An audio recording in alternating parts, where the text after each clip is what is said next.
আজকে আমার কাজের প্রথম দিন, গাড়ি আছে সুন্দর এরা মুসমু, যাতে মহাজন দেখে আমার উপর খুশি হয়।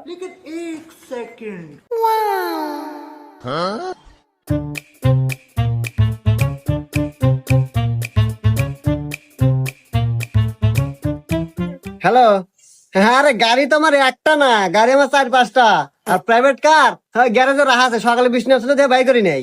আর বাড়ি একতলা না, বাড়ি আরো 3 তলা করমু। ঠিক আছে। হ্যাঁ রে, অভাব নাই। আর ঢাকা শহর তো ফেলাটা ফেলাটা একটু কিনতেছি। হ্যাঁ। গাড়ি মশা হয়েছে? এই মহাজন, ওই যে দেখতেছেন একটা মিয়া, ও মিয়াটা দিয়ে আমার খুব পছন্দ হয়েছে। মেয়েটা মেলা পটামু। কিছুক্ষণে তো আপনি একটু কামলাওয়ান, আর আমি একটু মহাজন হই। মহাজন দেন, দেন দেন, চশমাটা দেন। এ হুমুন্দি, ওটা না আমার বউ। হুমুন্দি কয় গিরা।